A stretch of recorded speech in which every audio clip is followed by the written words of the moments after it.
अब प्रभु संग जाऊं गुर पाही, तुम कह नाथ निहोरा नाही। देखी कृपा निधि मुनि चतुराई, लिए संग बिह से दो भाई।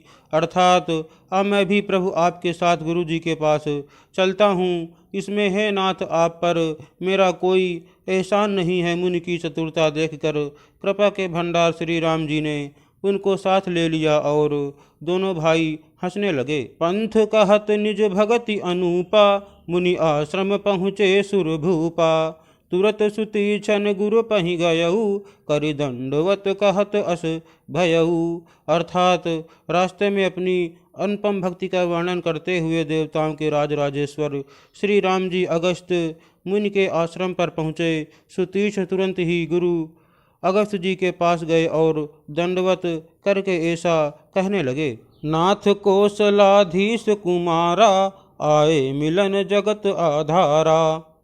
राम अनुज समेत वैदेही, निश दिन देव जपत हहु जेही। अर्थात हे नाथ, अयोध्या के राजा दशरथ जी के कुमार जगदाधार श्री रामचंद्र जी छोटे भाई लक्ष्मण जी और सीता जी सहित आपसे मिलने आए हैं, जिनका हे देव आप रात दिन जप करते रहते हैं। सुनत अगस्ति तुरत उठि धाये, हरि बिलो की लोचन जल छाए। मुनिपद कमल परे दो भाई, ऋषि अति प्रीति लिए उरुलाई। अर्थात यह सुनते ही अगस्त जी तुरंत ही उठ दौड़े। भगवान को देखते ही उनके नेत्रों में आनंद और प्रेम के आंसू गजल भर आया। दोनों भाई मुनि के चरण कमलों पर गिर पड़े। ऋषि ने उठाकर बड़े प्रेम से उन्हें हृदय से लगा लिया। सादर कुशल पूछी मुनि ज्ञानी, आसन बर बैठा रे आनी। पुनि करी बहु प्रकार प्रभु पूजा, मोहि समभाग्यवंत नहीं दूजा। अर्थात ज्ञानी मुनि ने आदर पूर्वक कुशल पूछकर उनको लाकर श्रेष्ठ आसन पर बैठाया। फिर बहुत प्रकार से प्रभु की पूजा करके कहा, मेरे समान भाग्यवान आज दूसरा कोई नहीं है। जहाँ लगी रहे अपर मुनि बंदा, हर से सब बिलो की सुख कंदा।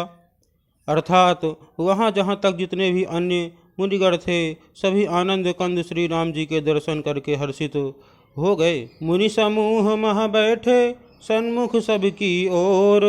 शरद इंदु तन चितवत, मानहु निकर चकोर। अर्थात मुनियों के समूह में श्री रामचंद्र जी सबकी ओर सम्मुख होकर बैठे हैं। अर्थात प्रत्येक मुनि को श्री राम जी अपने ही सामने मुख करके बैठे दिखाई देते हैं और सब मुनि टकटकी लगाए उनके मुख को देख रहे हैं। ऐसा जान पड़ता है मानो चकोरों का समुदाय शरद पूर्णिमा के चंद्रमा की ओर देख रहा हो।